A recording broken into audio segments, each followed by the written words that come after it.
Hello friends, welcome to ladies world. ಇವತ್ತು ನಾವು tailoring ಮಿಷಿನ್ನ basic ಇನ್ಫಾರ್ಮೇಷನ್ನ ತಿಳ್ಕೊಳ್ಳೋಣ. ಅಂದರೆ ದಾರ ಹೇಗೆ ಹಾಕೋದು, ಪೆಟ್ಲು ಹೇಗೆ ತುಳಿಯೋದು, ಇದನ್ನೆಲ್ಲ ನಾನು ನಿಮಗೆ ಇವತ್ತು ಹೇಳ್ಕೊಡ್ತೀನಿ. ವಿಡಿಯೋನ ಸ್ಕಿಪ್ ಮಾಡ್ದಲೇ ನೋಡಿ, ಹಾಗೆ ನನ್ನ ಚಾನಲ್ನ ಸಬ್ಸ್ಕ್ರೈಬ್ ಮಾಡೋದನ್ನು ಮರಿಬೇಡಿ ಫ್ರೆಂಡ್ಸ್. ಯಾಕಂದರೆ ಇದೇ ಥರ ತುಂಬ ಇನ್ಫಾರ್ಮೇಷನ್ ಇರೋ ವೀಡಿಯೋಸ್ನ ನಾನು ನಿಮಗೆ ತರ್ತೀನಿ. ಸಬ್ಸ್ಕ್ರೈಬ್ ಮಾಡೋದನ್ನು ಮರಿಬೇಡಿ ಫ್ರೆಂಡ್ಸ್, ಪ್ಲೀಸ್. ಓಕೆ, ಈಗ ನಾವು ಫಸ್ಟು ಮಿಷಿನಲ್ಲಿರೋ ದಾರನ ಅಡ್ಜಸ್ಟ್ ಮಾಡ್ಕೊಬೇಕು.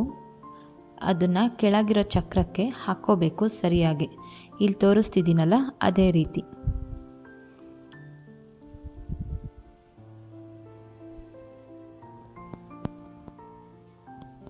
ಇದನ್ನು ನೀಟಾಗಿ ಫಸ್ಟು ಅಡ್ಜಸ್ಟ್ ಮಾಡ್ಕೊಳ್ಳಿ.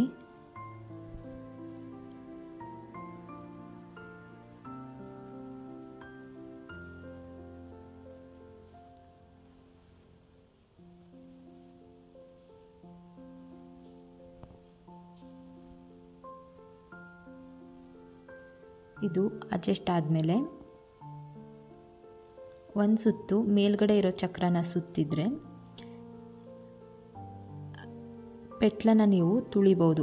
ಇದು ಉಲ್ಟಾ ಪೆಟ್ಲು ತುಳಿಬಾರ್ದು. ಉಲ್ಟಾ ಪೆಟ್ಲು ತುಳಿದ್ರೆ ನಿಮಗೆ ದಾರ ಕಟ್ ಆಗೋ ಚಾನ್ಸಸ್ ಇರುತ್ತೆ. ನೋಡಿ, ನಾನಿವಾಗ ಇಲ್ಲಿ ಯಾವ ಥರ ಮಾಡ್ತಾಯಿದ್ದೀನಿ ಅದೇ ಥರನೇ ನೀವು ಪೆಟ್ಲು ತುಳಿಬೇಕು.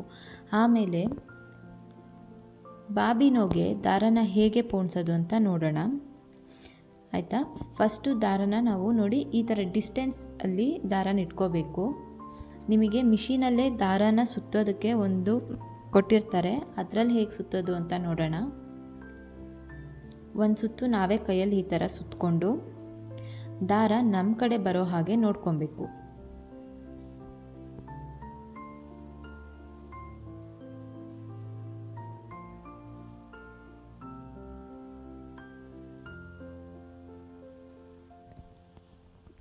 ಇದೆಲ್ಲ ಚಿಕ್ಕ ಚಿಕ್ಕ ಟ್ರಿಕ್ಸ್. ಇದು ಟೈಲರಿಂಗ್ ಕಲ್ತಾದ್ಮೇಲೆ ಇದನ್ನೆಲ್ಲ ಇದು ತುಂಬ ಸಿಲ್ಲಿ ಅನಿಸತ್ತೆ. ಆದರೆ ಇದು ಟೈಲರಿಂಗ್ ಮಿಷಿನ್ ಸ್ಟಾರ್ಟಿಂಗ್ ಕಲಿಬೇಕಾದ್ರೆ ಇದೇ ತುಂಬ ಕಷ್ಟ ಆಗುತ್ತೆ. ನೋಡಿ, ಗಮನ ಇಟ್ಟು ಅದಕ್ಕೆ ನೋಡಿ, ಏನನ್ನು ಸ್ಕಿಪ್ ಮಾಡಬೇಡಿ. ಟೈಲರಿಂಗ್ ಇವಾಗ ಕಲಿತಿರೋರು.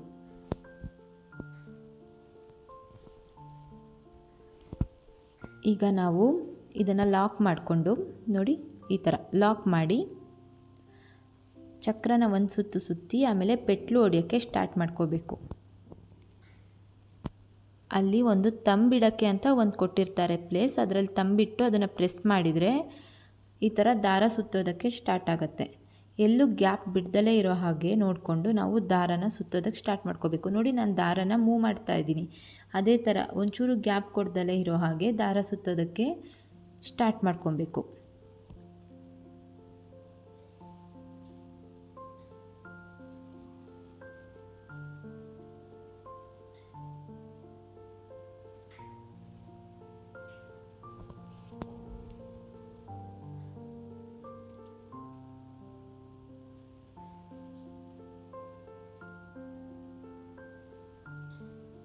ಇದನ್ನು ಪ್ರೆಸ್ ಮಾಡಿದರೆ ಆಮೇಲೆ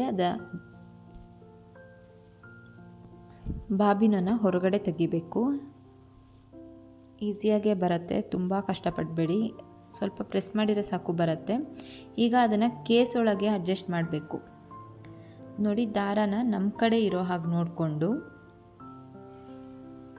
ಅಲ್ಲೊಂದು ಚಿಕ್ಕ ಗ್ಯಾಪ್ ಕೊಟ್ಟಿರ್ತಾರೆ, ಅಲ್ಲಿಂದ ದಾರನ ಹೊರಗಡೆ ತೆಗಿಬೇಕು. ಅರ್ಥ ಆಗ್ತದೆ ಅನ್ಕೊತೀನಿ. ತುಂಬ ಡೀಟೇಲಾಗಿ ಹೇಳ್ತಾ ಇದ್ದೀನಿ ಅಲ್ವಾ? ನೋಡಿ, ಈ ಥರ ದಾರನ ಹೊರಗಡೆ ತೆಗೆದು ಅದನ್ನು ಆಪೋಸಿಟ್ ಸೈಡ್ ಹಾಕ್ಕೋಬೇಕು.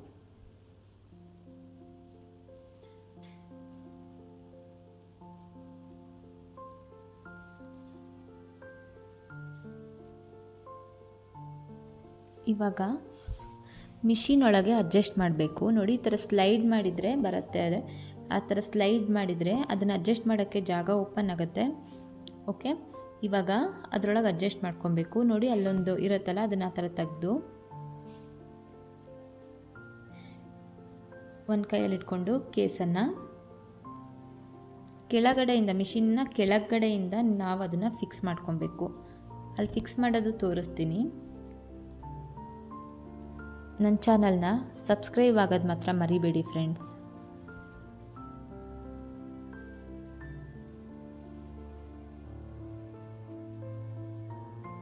ಇವಾಗ ಕ್ಲೋಸ್ ಮಾಡ್ಕೋಬೇಕು.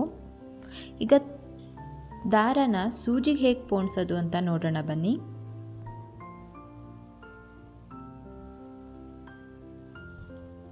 ಸೂಜಿಗೂ ಅಷ್ಟೇ ದಾರಗೂ ಅಷ್ಟೇ ಸ್ವಲ್ಪ ಡಿಸ್ಟೆನ್ಸಲ್ಲಿ ಇರಲಿ. ತುಂಬ ಹತ್ತಿರ ಆದರೆ ಹೊಲಿಗೆ ಸರಿ ಬರಲ್ಲ.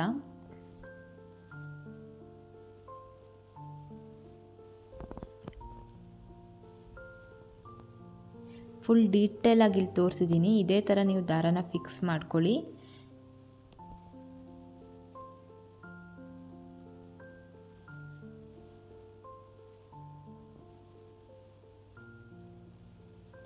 ಇದು ಮನೆಯಲ್ಲಿ ಹೊಲಿಯುವಂಥ ಮಿಷಿನ್ಗಳು. ನಿಮಗೆ ಇನ್ನೊಂದು ಥರ ಮಿಷಿನ್ ಬರುತ್ತಲ್ಲ, ಅದ್ರ ಬಗ್ಗೆನೂ ಏನಾದರೂ ಡೀಟೇಲಾಗಿ ವಿಡಿಯೋ ಬೇಕಂದರೆ ಕಮೆಂಟ್ ಮಾಡಿ, ಅದ್ರ ಬಗ್ಗೆನೂ ಹೇಳ್ತೀನಿ.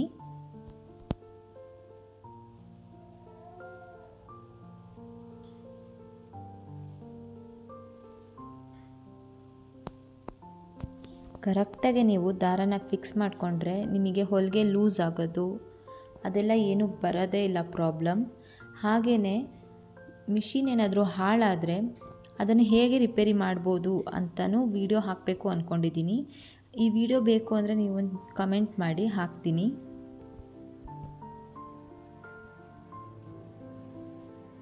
ನೋಡಿ, ಇಷ್ಟು ಸಿಂಪಲ್ ಇದೆ.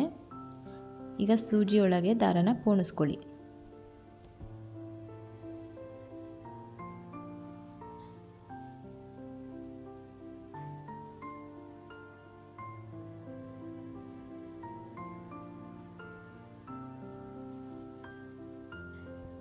ಆ ದಾರನ ಆಪೋಸಿಟ್ಟಾಗಿ ಇಟ್ಕೊಂಡು, ಈಗ ನಾವು ಹಾಕಿದ್ವಲ್ಲ ಕೇಸು ಬಾಬಿನೋ, ಅದರಿಂದ ಒಂದು ದಾರನ ನಾವು ಹೊರಗಡೆ ತೆಗಿಬೇಕಲ್ವ. ಅದಕ್ಕೆ ಮೆಲ್ಲಕ್ಕೆ ಈ ಚಕ್ರನ ತಿರುಗಿಸಿದ್ರೆ ಸೂಜಿ ಒಂದೇ ಸತಿ ಒಳಗೆ ಹೋಗಬೇಕು, ಒಂದು ಸತಿ ಹೊರಗಡೆ ಬರಬೇಕು.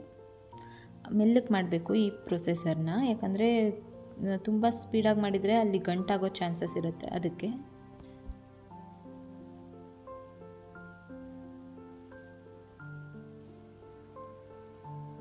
ನೋಡಿ, ಈಗ ಹೇಗೆ ಒಂದೇ ಸತಿ ಅದನ್ನು ಮೆಲ್ಲಕ್ಕೆ ಈ ಥರ ಮಾಡಿ ಆ ದಾರನ ನಾವು ಎತ್ಕೊಬೇಕೀಗ. ಒಂದು ಸತಿಗೆ ಅದು ಬಂದಿರುತ್ತೆ. ಇನ್ನೊಂದು ಈ ಸೂಜಿಯಿಂದ ಹೊರಗಡೆ ತೆಗೆದಿರ್ತೀವಲ್ಲ ಆ ದಾರನ ಹೇಳಿದ್ರೆ ಕೆಳಗಡೆ ಇರೋ ಬಾಬಿನ್ ಕೇಸಲ್ಲಿರೋ ದಾರನೂ ಕೂಡ ಹೊರಗಡೆ ಬರುತ್ತೆ. ಅದನ್ನು ನಮ್ಮ ಆಪೋಸಿಟ್ಟಿಗೆ ಹಾಕೋಬೇಕು.